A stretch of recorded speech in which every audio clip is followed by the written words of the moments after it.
Hi, Adam. Hey, how are you? Hi, I'm doing good. How are you doing? I'm great, thank you. Welcome, everyone. We'll be starting in a few minutes.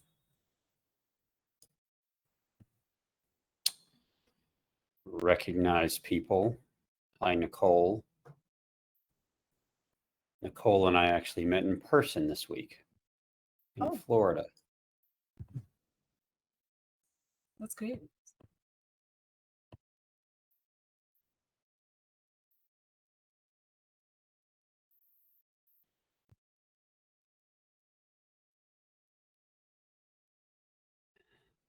Nicole, you'll probably recognize some of this talk because it was some of it based on our discussion Monday.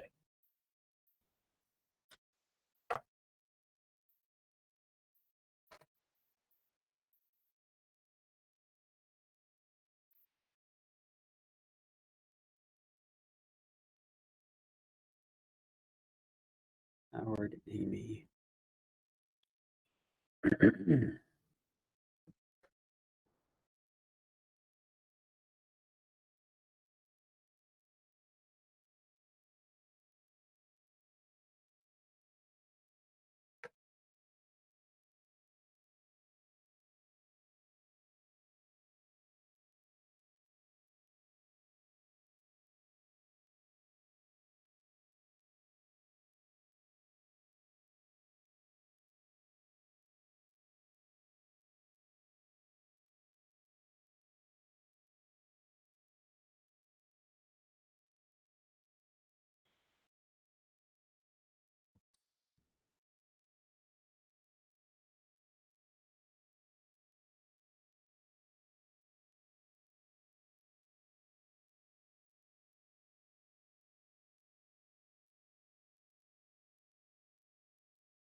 I think we can wait for maybe 1 or 2 more minutes before. Sure, we'll wait for 1 or 2 more minutes. And I guess if anyone has questions in the meantime or things that you really want answered, I know we have some poll questions coming up, but if you want to start dropping those in the chat, this session, this webinar is going to be much less structured than the last one in that we don't really have a slide presentation to go with it, but it's going to be more of just a conversation back and forth with me kind of leading where we go, but want to just have a conversation and make sure that we get people's questions answered, because I think that's the most important part. And I think it's really important that, that questions get answered, that people can ask those things, because everyone's going to kind of have probably their own background that they're coming into this with. Yeah, we can share the polls.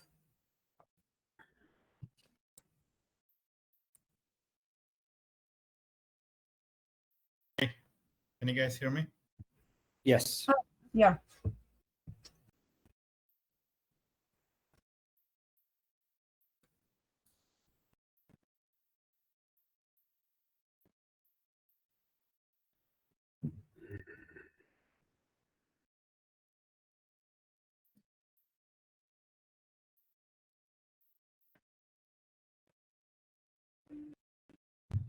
Right.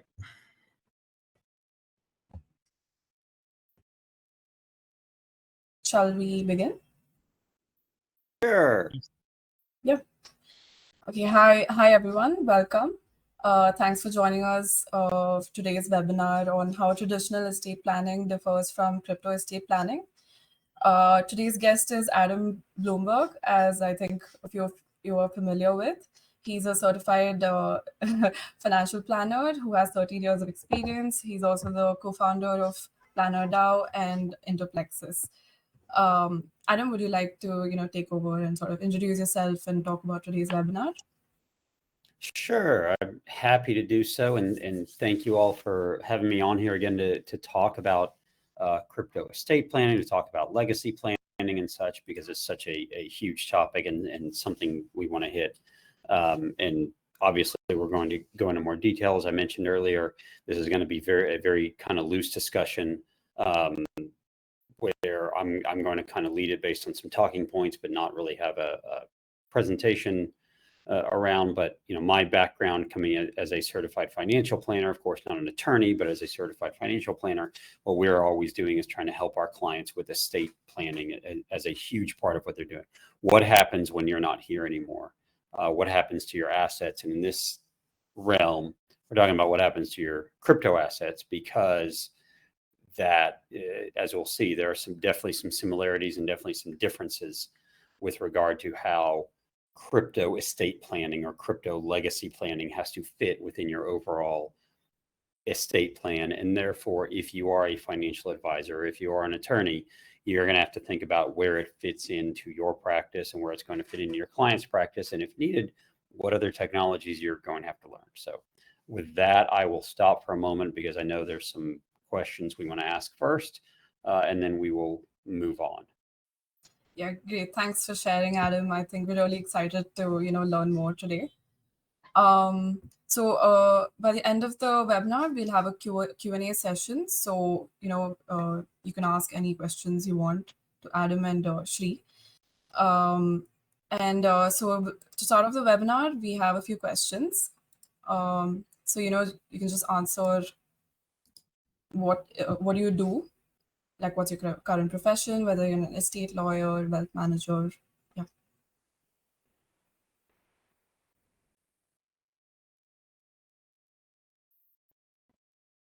Yeah, so those are over on the polls, right?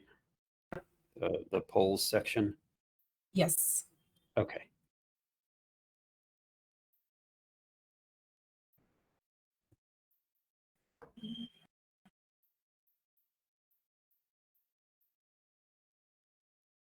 So does everyone see those? See where the poll questions are?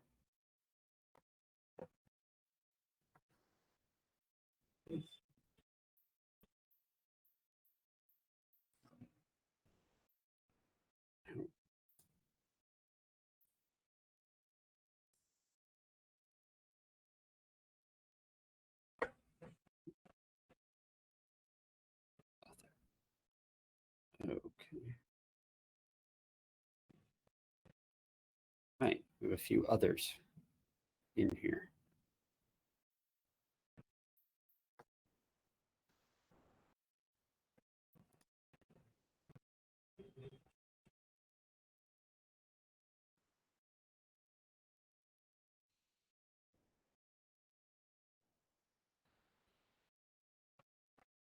You can see the results. Right. Okay.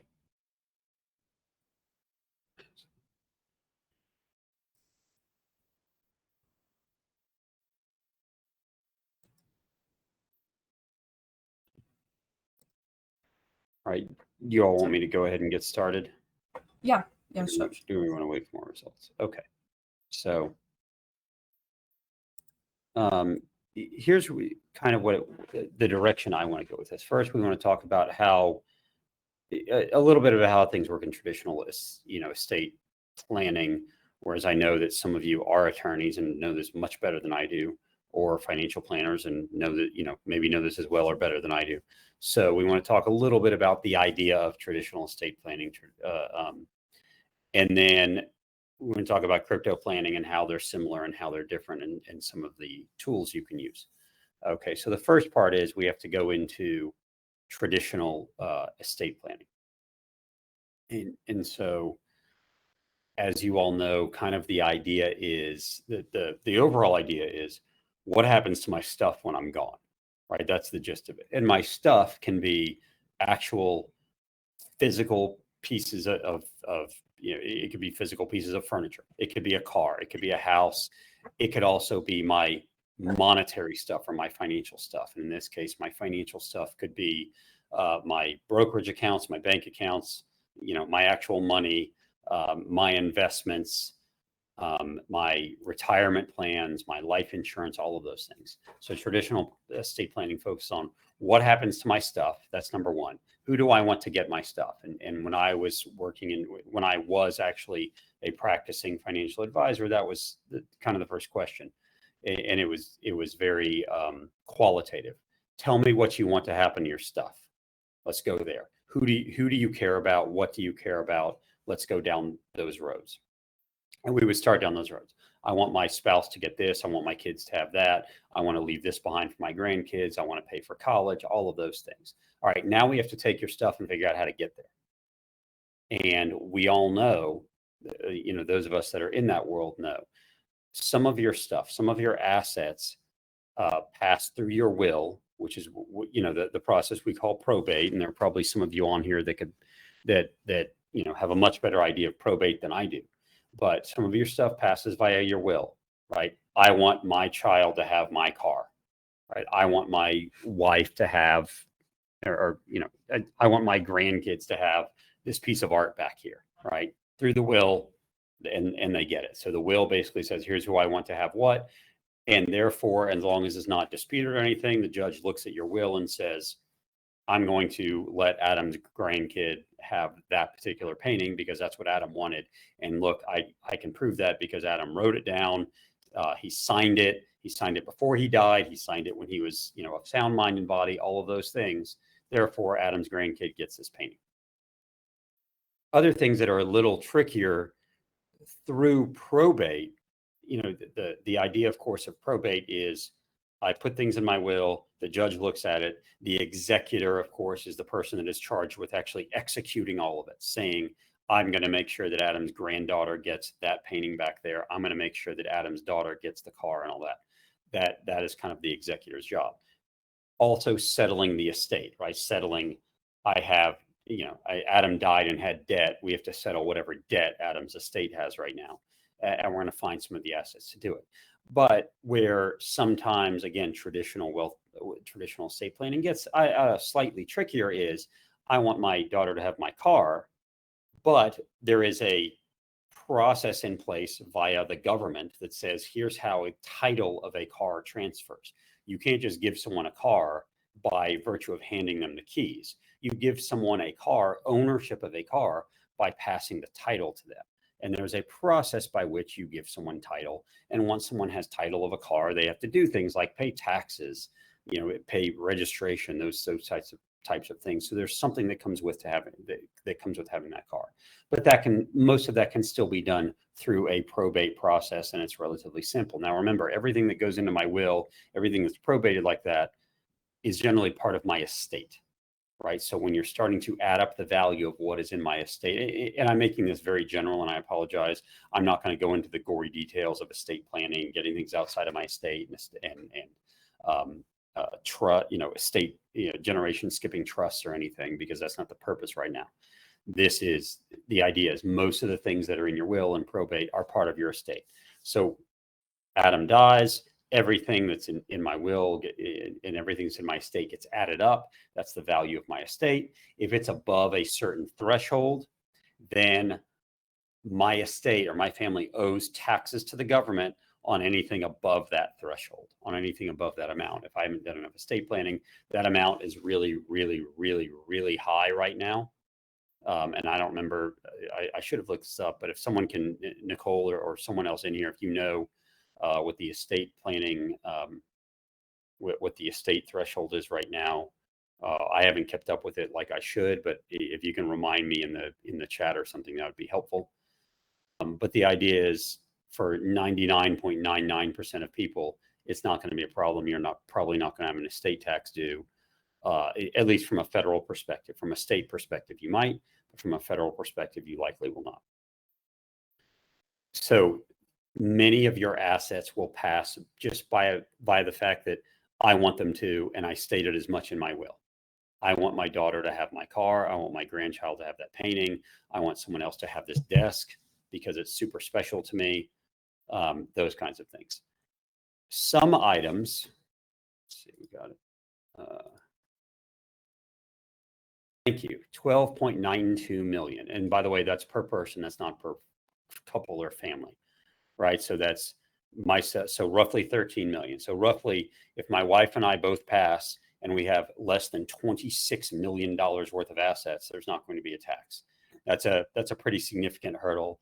I hope to God that someday I am well above that and I have to plan for my estate like that. I'm not at that place right now. So I hope that you all have that problem, and I hope that you have clients that have that problem.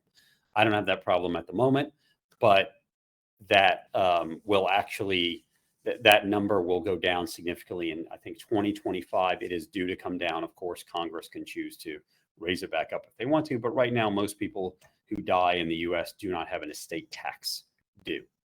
So the next planning, and I apologize, we're sticking with traditional right now, but the next thing is things that pass via designation, right? Via contract. These are things like my 401k, my IRA, my life insurance. These are things that don't go through the probate process. The judge doesn't have to look at my will and decide here's who gets what, because when I die, the moment I die and there's a death certificate, my 401k passes to whoever I've deemed as my beneficiary. Just like that, it passes via contract. Life insurance works the same way. It's a contract that when I die and a valid death certificate is shown to the insurance company, that money, that death benefit goes to whoever I decided was my beneficiary last. Okay, those are things that pass via designation or via contract. Okay, they don't go through the probate process. Still part of my estate, though. Still part of my estate. Yes, we will. We are recording. To answer your question, Marty. I still, Marty, I would prefer that you still listen. You know, I know Marty, so I can say that. Still prefer that you listen to me. But yes, there will be recordings of this for anything you miss. And again, feel free, everyone, to ask questions along the way. So again, things pass via probate, things pass via designation. Some things pass via titling. And via titling basically says that I have a bank account, this joint tenant with right of survivorship, which basically says my wife and I have a joint bank account. When I die, she has the bank account. We can do the same thing with security. We can do the same thing with brokerage account. We can have brokerage accounts that are joint tenant with right of survivorship that basically says when I die, she has the account. It's not that it passes to her. It's we're both equally on that account. Okay, so those are assets that pass via titling. Again, part of the estate. Okay, now we have set up in the traditional world, I tell you all that to say, in the traditional world, we've set up these structures that say, not only have I decided who gets what, but the process is there for that person to have access. And the access is so important, especially when we're talking about financial assets, right? The access to my bank account is really important, that my wife gets half of my bank account. We have joint tenant with right of survivorship. She gets half of my bank account. She can access the money in that account. When my daughter gets my car, she gets the keys, she gets the title. There's a process for that. There's a process for us accessing that. When someone gets my 401k or someone gets my life insurance, there are processes in place in the traditional world for actually accessing the assets or accessing the funds. So now we move over into the crypto realm. Right. And in the crypto realm, we differ quite a bit from traditional estate planning. Now, in the crypto realm, I can still lay out things in my will. Here's who I want to get my crypto assets. Here's who I want to get my Bitcoin. Here's who I want to get my ETH. Here's who I want to get everything in my crypto wallet or everything in my accounts. I can lay all those things out in the will. For most of us that are relatively versed in crypto, that here's where the big difference comes in. And the big gotcha is if I say I want my daughter to have 5 of my Bitcoin, that would be great if I had 5 Bitcoin. But if I want my daughter to have 5 of my Bitcoin, that doesn't necessarily mean that my daughter has access, because currently within most of the traditional financial system, there is not an easy way to give my daughter access to my crypto assets. Okay, so saying within the will that she gets it is very different than actually giving her the ability to interact with my Bitcoin and to move my Bitcoin. Okay, and I'm going to say that again. Giving my daughter the Bitcoin, saying that she gets it, which is essentially what the will is saying that someone gets it, is not the same as actually giving it to her. Okay, whereas again, I'll go back in the traditional world, when I say in my will, I want my daughter to have my car, there is also a process by which my daughter gets the title to my car. It's relatively simple and it's laid out. She gets title to the car. If I say my daughter gets my Bitcoin, there's not an easy process that says your daughter gets your Bitcoin, because she can get it. And keep in mind, according to the courts, according to the government, according to the IRS, everything, when I say my daughter gets 5 Bitcoin and Bitcoin is at that point worth $100,000, which we all hope it is at that point, and my daughter gets $500,000, she has now, she, according to the government, has received the $500,000. According to my estate, it's $500,000 as part of my estate. But my daughter, if she doesn't have the keys to my wallet, she still might not have my access to my Bitcoin. That is a difficult problem. It's going to be tough for her to go, that's great that dad gave me 5 Bitcoin, but I can't actually use it. I would love to be able to sell it, spend it, whatever it is. And I don't have access to it, right? And we've heard horror story after horror story about people dying and not passing on their keys, not passing on their private keys or their seed phrase or something. If we go back a little bit to traditional estate planning, here's what a friend of mine used to say in regard to traditional estate planning. If you not having an estate plan is a plan. It's not a very good plan, but it is a plan, right? Because I live in Texas. The state of Texas has an estate plan for my family if I die without one. The state of Texas has a will for my family if I die without one. They say, here's how everything you have, Adam, is going to get divvied up if you don't tell us otherwise. If I die and don't say who gets my Bitcoin, it gets divvied up a certain way. It goes to my wife first. If my wife has predeceased me, it goes to my kids per capita, meaning if I had 3 kids, it would go a third, a third, a third. If one of them has already passed away, it goes to their kids per stirpies. And there are other ways that my assets get divvied up. The state says so. So next step is you make a will. You have a will and you have beneficiary designations on the assets that pass by a designation, like 401k or life insurance. And then you potentially go down the road if you want to do some advanced estate planning. You set up trusts and you say, I want some of my assets to be in trust, be outside of my estate. And when you have a trust, you can put really good rules on there. Here's who can access my money. Here's who can spend my money. Here's who can manage my money, all of those things. So then you move into the crypto realm. I die and I have done absolutely no planning. My Bitcoin gets divvied up. It goes to my wife first. If she has predeceased me, it goes to my daughter. Again, none of that matters. And we've heard the horror stories about what happens if I die and do not give my keys somehow or my seed phrase to my kids or to my wife. That's step number 1. Make sure that they have access to the actual crypto assets. That's a huge step and one that not many people go down. And I'm going to stop here and harp on this a lot because, as I was talking about with Nicole this week, and as people have intimated, I believe, to Nicole and probably other estate attorneys and other financial advisors, let's just say that you have a client that is relatively advanced in crypto. They've bought some Bitcoin. They've gotten advanced enough to move it off of an exchange like a Coinbase or a Gemini or Kraken, and they've moved it into a hard wallet or even a soft wallet. They've moved it into a Ledger device or a Trezor device or something like that, right? Relatively advanced for most people. Now, they come to you and they say, I want you to help me with my estate planning. What happens? Or you being the advisor or you being their professional have said, tell me what happened. Tell me what you want to happen to this Bitcoin when you die. And they say, well, I want my daughter to get it. Like, all right, how is your daughter going to access the wallet? Your daughter has to have the seed phrase, or your daughter has to have the private key, correct? That's correct. how are you going to get it to them? There are multiple ways to get it to them, right? Most of them are bad. I'm going to tell you, most of them are bad. So I'm going to intimate some of those ways that I can get the seed phrase to my daughter. Most of them are not the best ways. Way number one is I can write it down on a sticky note or some piece of paper and give it to my daughter and say, promise me you won't use this till after I'm dead. Okay. Now, my daughter can promise me that. She can go, okay, I can trust that she's not going to lose it. I can trust that she's not going to, leave it in her dorm room or something, and someone else is going to get a hold of it. And now what I've done is my seed phrase is out there in the open, and anyone can come, theoretically take it, or theoretically my daughter can use that seed phrase and take all the Bitcoin out of my account, and it hasn't lasted through my life. All right, that's a bad way to do it. Bad way number two is I give it. And, I offer to give it to you, my attorney or my financial advisor. And I say, well, we have this, confidentiality agreement, right? By virtue of the fact that we have this attorney-client privilege or advisor-client privilege or whatever, you're going to keep it safe for me. Don't do anything with this seed phrase, even though theoretically and technically you could drain all the Bitcoin out of my account if you wanted to. Please don't do it.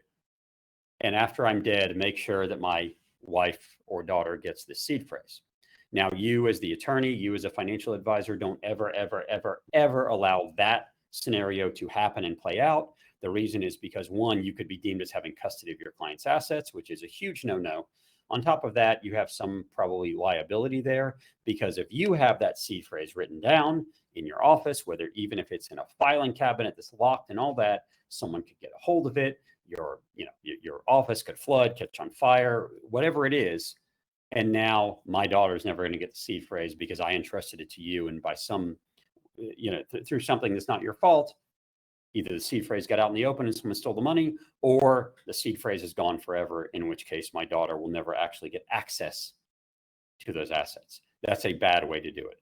Other not so good ways to do it. Other really bad way. Don't ever, ever, ever, ever, I can't say ever enough times, ever put your seed phrase in a will.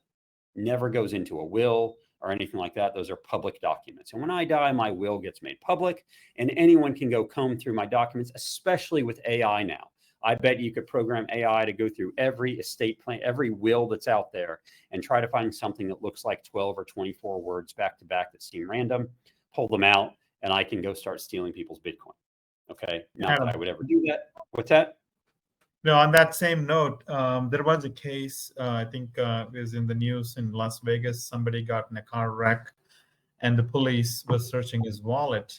They found a seed phrase of that user and they had to put it in the public record of the seed phrase. I don't know what happened to that money, but they actually took a picture of it. Okay. It's all over the news. That's actually one I've never heard before, but that is a surefire way to have your crypto never, ever make it to your kids. Almost guaranteed. Yeah. Right? Because there's very little prosecution that can happen for someone using a seed phrase, especially if they're in another country and stealing someone's crypto. Okay, so these are all bad ways to do it. Others I've heard are, look, my seed phrase is going to be in a safe deposit box. Only my child can access a safe deposit box or something. Those are better ways to do it, right? It's relatively foolproof, although I will say, there are horror stories for all these, right? The horror story for this one is, I live in Houston, Texas. When we've had some major floods, we had people that wrote down their seed phrases on a piece of paper, stuck in a safe deposit box. How much more safe can you get? Except for when that safe deposit box floods, because we get feet of rain in there, and paper tends to not do very well sitting in water for days, right? There are pieces of metal you can get that you can stamp your seed phrase in, but all of these end up being very, these processes that are not perfect. And that's why we have Sri here to talk about crypto legacy, where we have a technical way, utilizing the same crypto technology that can get your seed phrase to your family. And that's where we talk about access. But these are some not so good ways that you can make sure that my family has access. Something else I want to talk about real quickly, Sri, before, if we end up talking about crypto legacy, we want to do that. But something else we want to talk about, really, really important, something that I talked about with Nicole earlier this week, is the need to not only as a financial advisor, as an attorney, or whatever role you're serving for your clients, or if it's you in your investments, right? We'll say that as well. there's not only a need to make sure that, okay, I'm going to put the right technology in place so that my daughter, my wife, my family, my beneficiaries, my foundation, whoever it is, gets the crypto assets I want them to get. So I'm going to match up what happens in my will or what my directives are, what I want to happen with the technology that allows that to happen. The other part of crypto that we don't necessarily see in the traditional world is the absolute need to make sure that those people that I want to have my assets are educated enough to know how to use them. They're educated enough to know how to use that seed phrase and to get those assets and to do with it what I would hope that they would do with it. In the traditional world, it's really simple to go, my wife, shares my bank account with me, and therefore, obviously, like, it's not a big deal. Everyone knows how to use a bank, right? It's not a big deal. My daughter knows how to use a bank. Everyone knows how to use money and dollars and all that. I could go opinionated and say the US government doesn't quite know how to use money, but that's just my opinion right now. So most people, when they get left money, they know how to use it. Most people, when they get left, life insurance proceeds, they'll figure out how to get it. And there are people that can help. There are people like you, if you're a financial advisor or an attorney, that can help them with that. And it's safeguarded in a way where you can't steal their money in the process. You can't steal their assets in the process. So if my daughter all of a sudden got $500,000 in life insurance proceeds, she can come to just about any financial advisor or any attorney and say, I got these proceeds, what can I do? And there are very few ways that person is able to necessarily steal their money, right? That we have too many safeguards in place in the traditional world. The difference in the crypto world is if I put the right process in place and say, my daughter gets my Bitcoin, I've used a solution like Cryptolegacy to make sure she gets the seed phrase. And then my daughter is going, all right, I got this seed phrase. I don't really know how to use it. I don't know how to use a wallet. What she might do, she might go Google it. And what's going to happen when she Googles, how do I use a crypto wallet? Or my dad left me 5 Bitcoin in a crypto wallet or whatever. She's going to get all sorts of scammers that are going to hit her up and go, I can help you with that. Trust me. Give me the seed phrase and I'll help you. And as soon as she gives him the seed phrase, because I haven't educated her that that's not the right thing to do, now her crypto is gone. My crypto I wanted to leave her is gone. So education is a huge part of this. And whether it's you, the advisor, helping to provide the education, or you as the investor helping to provide that education to your family, in the past, what we've seen is especially because crypto is relatively male dominated. So I apologize for this. It's the man in the family goes invest assets in crypto, doesn't really tell anyone, or says, hey, I got some Bitcoin and that's about it. And doesn't explain to everyone else what's going on, and then dies. And the beneficiaries, the family, doesn't know how to use a seed phrase, doesn't know how to use a wallet. There's a decent chance they are going to get scammed, hurt, or they're going to find a financial advisor that says, okay, I kind of know how to use this. We're going to sell all this crap and put you back in S&P 500 ETFs or something. That's what we're going to do with your money.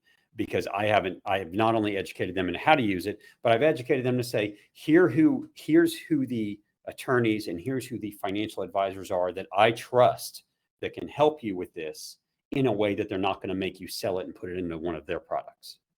Okay, that's a big part of the education as well. And that's where those are some of the areas where crypto estate planning differs significantly from traditional.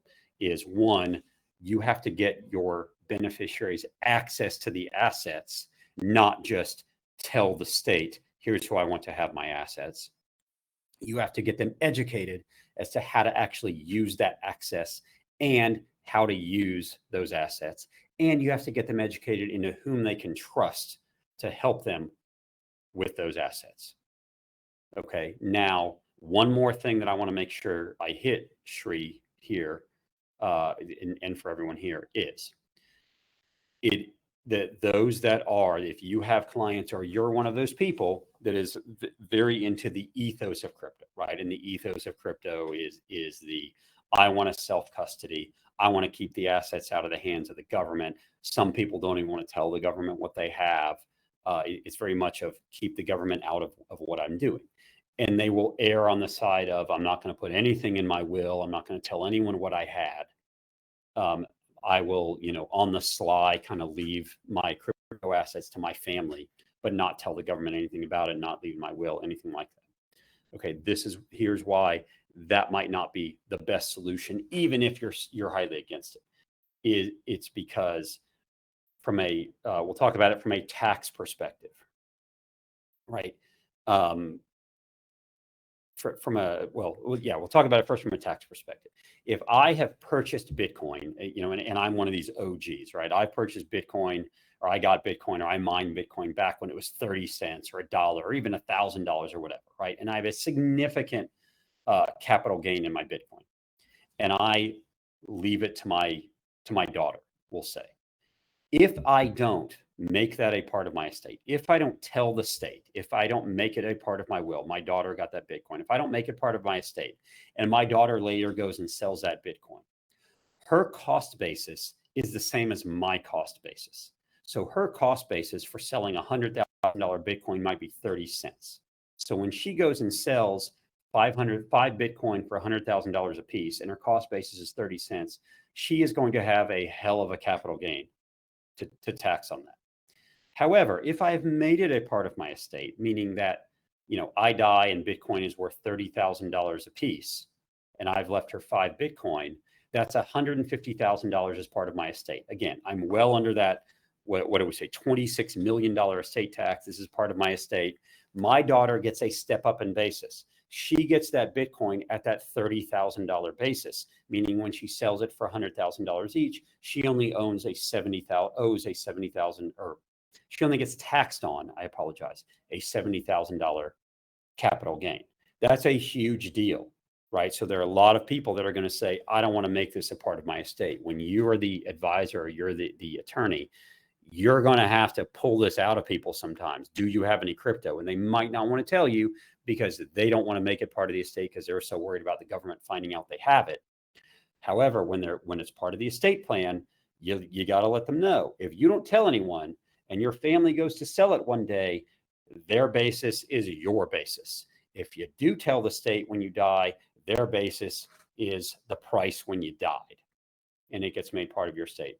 That can be a monster distinction if you're early into crypto, if you're early into Bitcoin or ETH, or if you're early into some tokens that were worth virtually nothing, or some NFTs that you bought for virtually nothing and they've skyrocketed in value. This will be particularly important when we start seeing security tokens, or tokens that are worth real world assets or something. We're going to have to denote all these things. Okay. Something else to note is, remember, crypto assets are incredibly, incredibly traceable. If I die and I have pretended to this state that I don't have any crypto assets because I go, well, it's in a hard wallet, it's on chain, they're not going to know anything about it.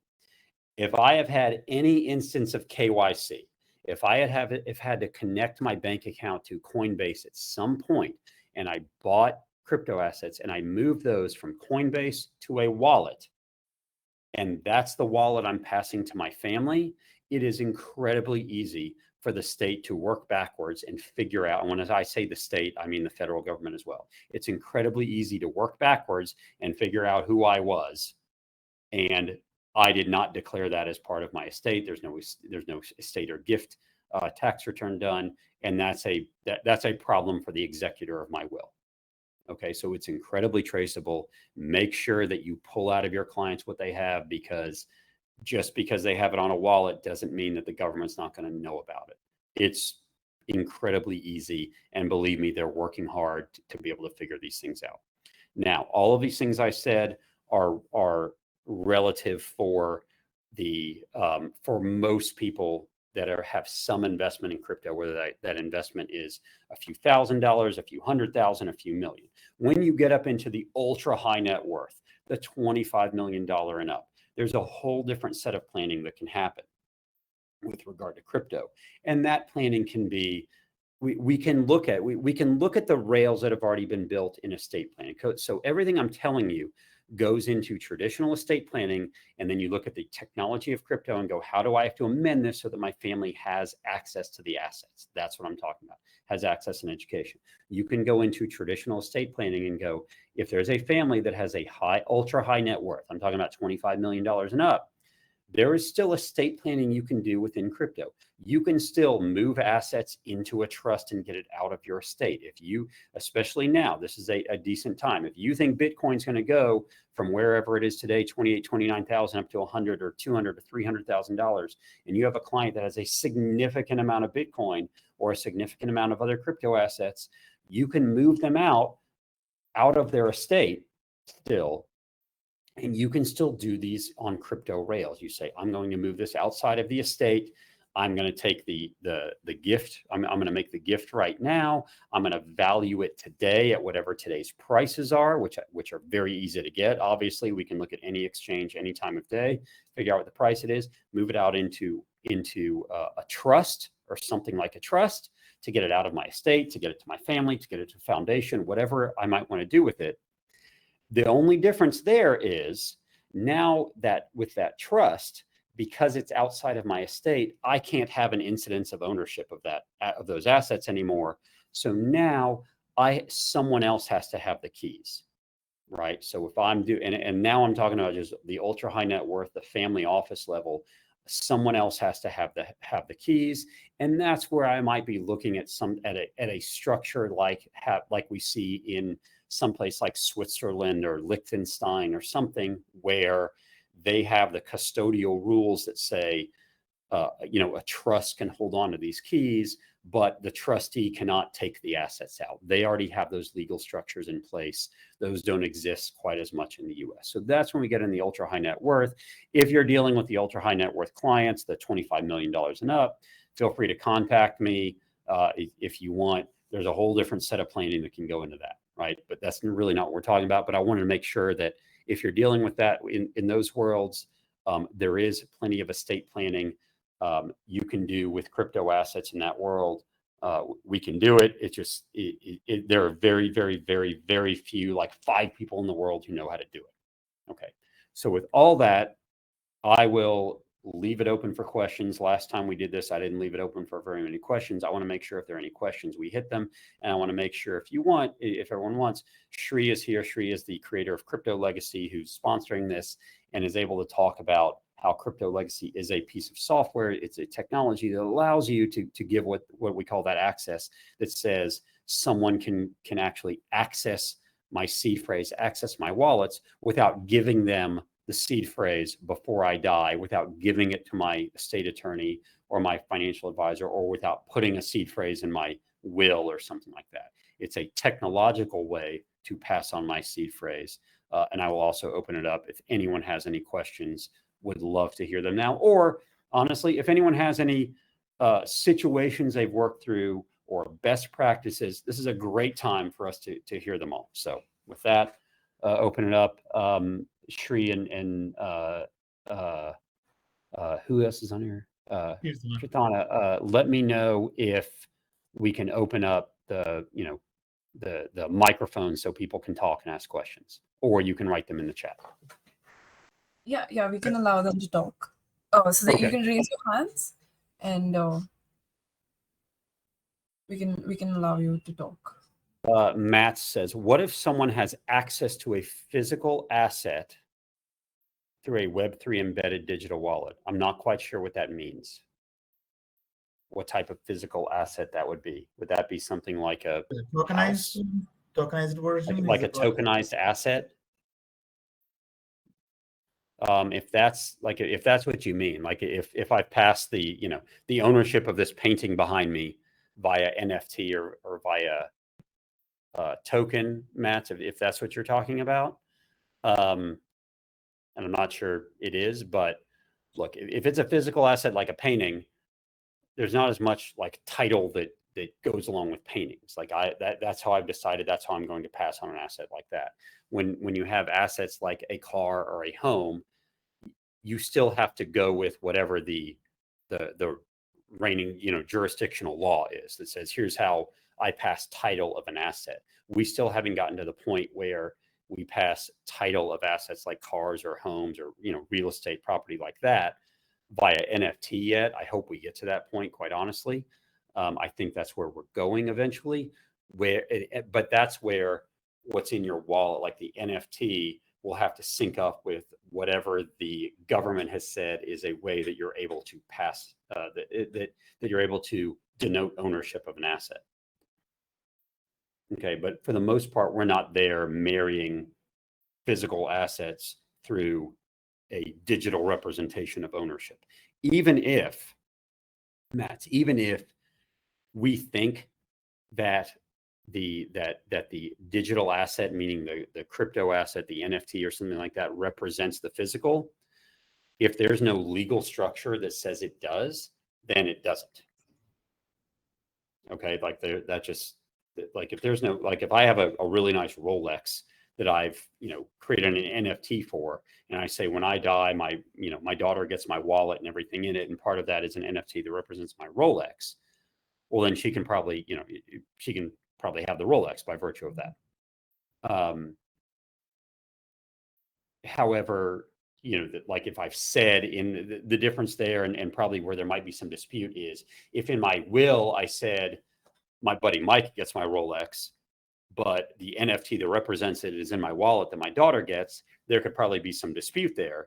And the dispute is likely going to come out on the side of whatever my will said, right? Because that's what the government generally recognizes. The government right now doesn't really recognize an NFT or something like that as representing a physical asset.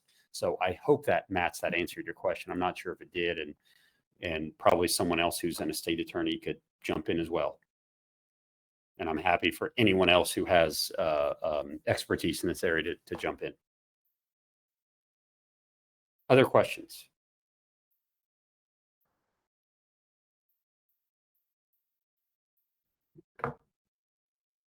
Really, we did that good of a job.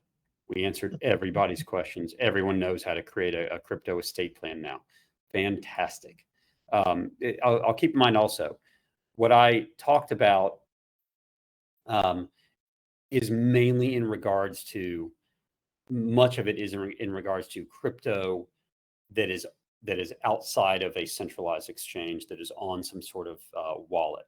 If it's in a custodial exchange like a Coinbase or a Gemini or something, those are accounts that, to my understanding, again, I'm not the estate attorney, but those are accounts. So when I die, and all of those, Gemini and Coinbase and all those, have not yet set up the ability to set up like joint tenant with right of survivorship accounts. So when I die, I can say my wife gets my Coinbase account, okay, and she would, you know, have to have some way to actually access my Coinbase account, right? So we talk about, like, I can leave her what we used to think of as digital assets, which is like username, password, and in this case, two-factor authentication, right? I can leave her those things through a product like what Cryptolegacy has, right? I can say, here's how you get my passwords, and in my will, you get my Coinbase account. But there's not necessarily a way within Coinbase or within Gemini to say, when I die, my account passes by a beneficiary designation, because they haven't necessarily set that up yet. Okay, within those centralized exchanges, they haven't gotten there. Now, the difference is with if you have like an IRA, an individual retirement account that I can set up and then hold the assets in something like Gemini, the IRA is what passes by beneficiary designation. I decide who gets the benefit of my IRA, right? And in that case, the IRA is the owner of the crypto account, not me personally. Can I get access to the mic? Okay, I think so. Who is that? I've allowed. I think you can talk now, okay. Matt. I think you can talk now. Right. Yeah. Thank you very much. I very appreciate what you're talking about, because you said many things that I've never thought about, although I've been in the cryptosphere for some time.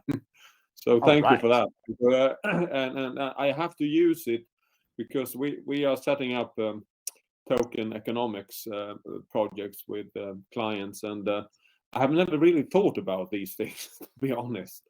What happens when people die? I haven't really thought it through.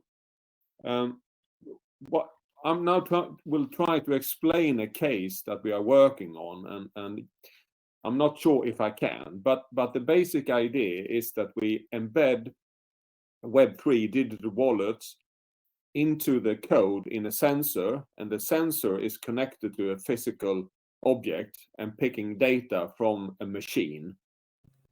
That digital wallet will bring access to using the machine or the data that the machine generates. And I'm not sure if I can articulate the question I have, but what if someone owns the machine and someone else is owning the access to the machine's data and using the machine, and someone dies? I tell you what, Matt, that seems like very specific, and I'd probably have to get into a lot more detail as to how it works. It seems really interesting and something I would love to hear more about. I sent you my email address in here.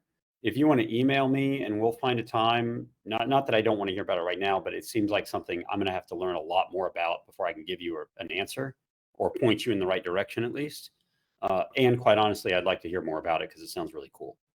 Yeah, well, I've been working with nanotechnology, and we've been looking into embedding light-emitting particles with the codes and seed phrases in order to get access to things.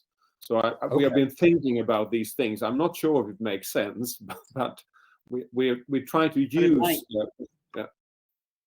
But right, it might. But again, I sent you my email address. If you want to email me, and we will find some time to talk about it, and I can get you in touch with the right people once I understand it a little bit better. No, but I wanted to contact you anyway. I've been following you for several years.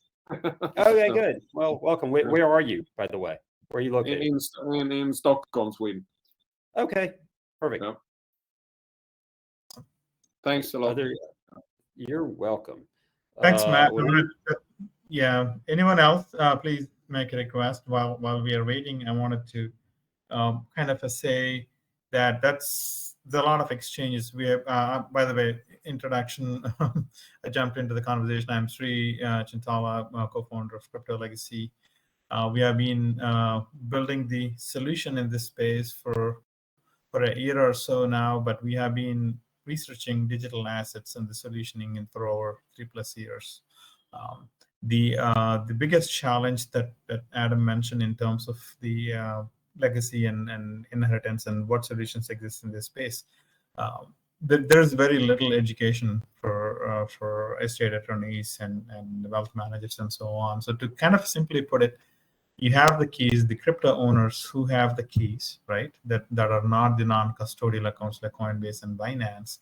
They can opt to many different ways of trying to protect them. Each method, like writing it on paper and putting in a metal embedding and so on, has its own challenges. However, the solution that we built, which is basically, think of it like a online cloud locker with a multi-sig, with a multi-party computational cryptographic technology protected, where you can safeguard your keys. We don't take custody, we don't see it, we don't touch it, but imagine that's a magic sauce that we have. So safeguard your keys. And you can also set up your inheritance plan in the sense that in the event of death, who would own this wallet? So you can create multiple walls, online walls, one for each key, and then set up your inheritance plan. So who gets these walls? It could be your beneficiary, it could be your executor, it could be your attorney, whoever, but no one touches that. No one has access to it until the person dies. When the person dies, we go through the same process of validating the death and then have the ownership change to the designee. So that is how the best way to transfer the ownership of the keys in the event of death. And then, so that is the solution that we have built. It is in testing now, and we are conducting some private beta trials. So we're happy to invite you guys to showcase and how the solution works. And in addition to that, we also provide a educational session and a hands-on onboarding sessions for trustees, estate attorneys to work with this. So the solution has two phases, right? One, this appeals to consumers who are pretty savvy about cryptographic technologies. They can use it as a self-service model on our platform. The other, what we have is we also built this for estate attorneys, for trustees, so that we can help them safeguard their clients' keys so they don't touch anything. They don't do the things that Adam mentioned on trying to take custody of the keys. However, provide a way so that their clients have peace of mind that their assets would be transferred over in the event of death. So we have a B2B angle. We also have a direct-to-consumer angle to that. And we also are partnering with estate attorneys to create the legal documents. For example, a special purpose trust. If you have a lot of assets, if your clients have a lot of assets in crypto assets, you may want to think about a special purpose trust. So you can leave your traditional assets, estate planning in one bucket, and then do a special purpose crypto trust so that these assets won't go through probate and get locked up for years until the government decides what to do with it. So we are partnering with estate attorneys to provide that kind of a help in that. So in a way, you look at Cryptolegacy, what we are building is an all-in-one solution. One, a technical vehicle to transfer the keys upon death, and also give the legal coverage so that the people who are receiving the assets without having a legal protection may be penalized for penalties. So we don't want that to happen. So at a high level, that's what we do. We'll be happy to answer any questions on that particular topic.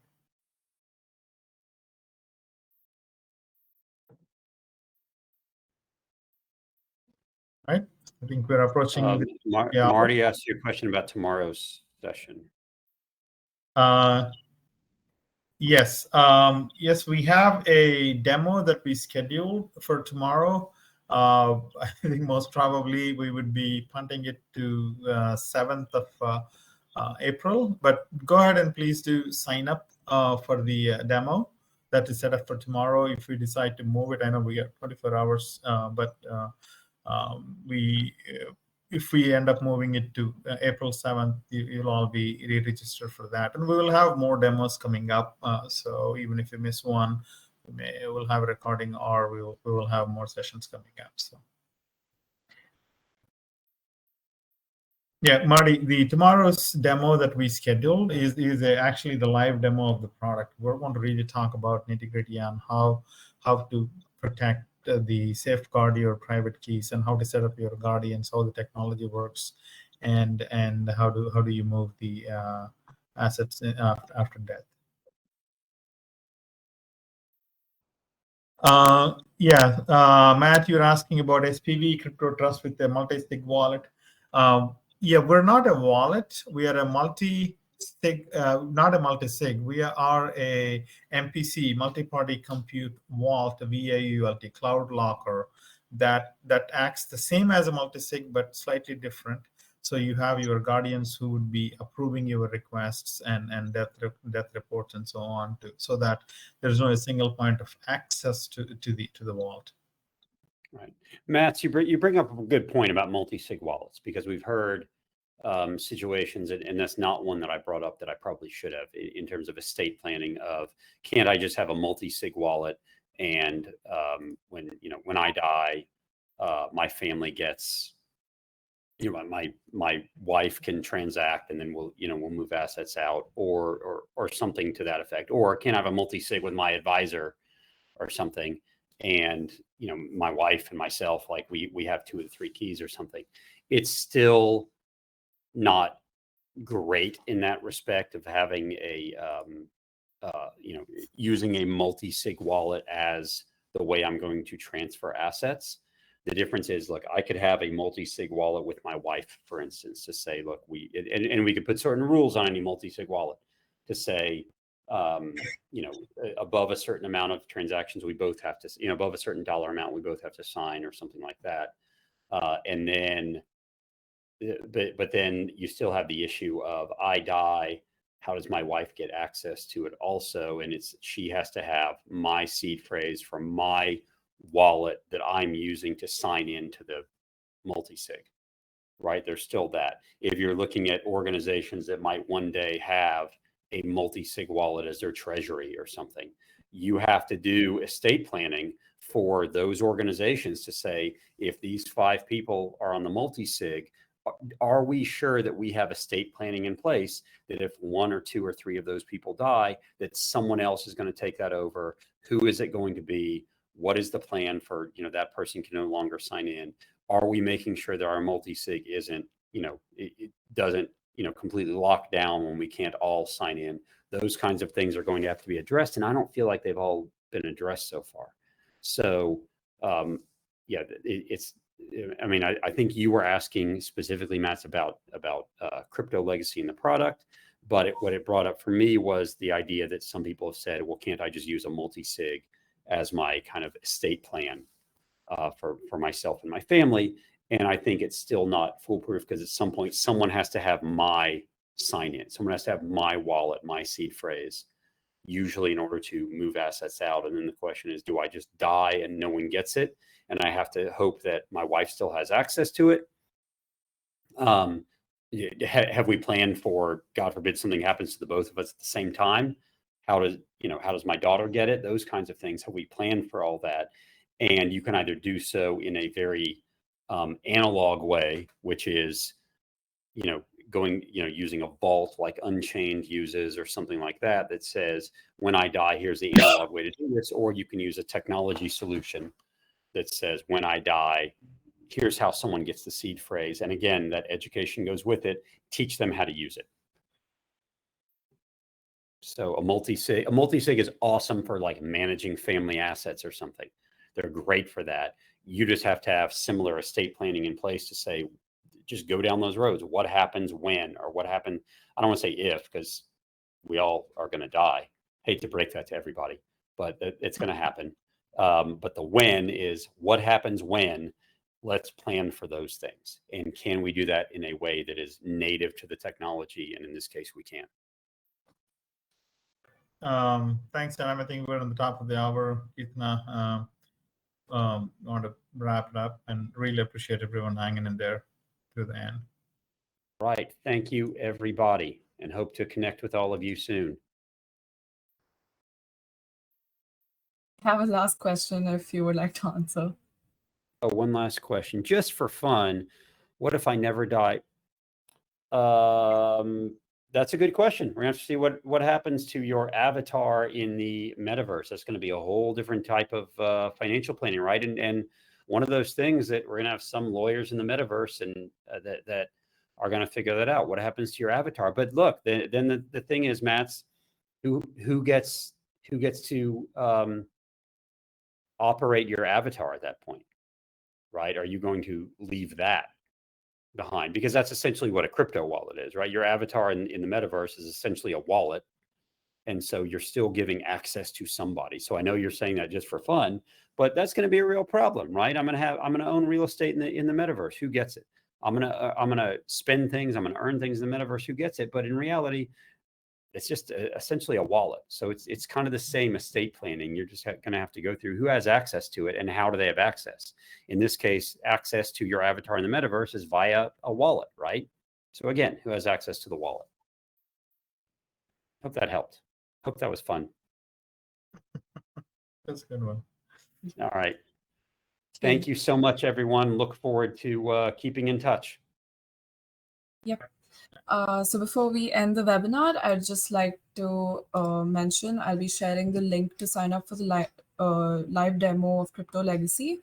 You will also be redirected to the sign up page after the webinar ends. And in case you missed that, we will be sending you an email as well. Thank you all for joining us today, and thank you, Adam and Shri, for the wonderful presentation. It was a pleasure to have you. Thank you. Thank you. Have a good one.